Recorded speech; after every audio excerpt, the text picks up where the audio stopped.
ஒரு மிகப்பெரிய காட்டுல 4 பசு மாடுகள் வாழ்ந்துகிட்டு வந்துச்சுங்க.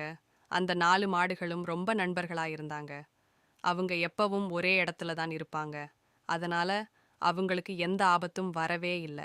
எப்ப எந்த மிருகம் அவங்கள வந்து தாக்கினாலும், அவங்க 4 பேரும் ஒண்ணா சேர்ந்து அதுங்கள விரட்டி விட்டுடுவாங்க.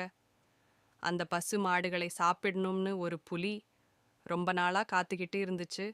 ஆனா அதுக்கான சந்தர்ப்பம் அதுக்கு கிடைக்கவே இல்ல. ஒரு நாள் அந்த 4 பசு நண்பர்களும் ஒரு முடிவு பண்ணுனாங்க. ஒவ்வொருத்தரும் தனித்தனியா போயி அவங்களோட வாழ்க்கை அமைச்சுக்கிடணும்னு. அதனால எல்லாரும் ஆளுக்கு ஒரு திசையில நடக்க ஆரம்பிச்சாங்க. அத பார்த்த புலிக்கு ரொம்ப சந்தோஷம். நேரா ஒரு பசு மாட்ட போயி அடிச்சு தின்னுடுச்சு அந்த புலி. அடுத்த நாள் இன்னொரு பசுவ அடிச்சு தின்னுச்சு. கடைசி பசு அத அடிச்சு திங்க வந்தப்ப தான் அந்த பசுவுக்கு புரிஞ்சுச்சு. 4 நண்பர்களும் ஒண்ணா இருந்தப்ப, ஒற்றுமையின் பலம் என்னன்னு இருந்தாலும் காலம் ரொம்ப வேகமா போயிடுச்சு.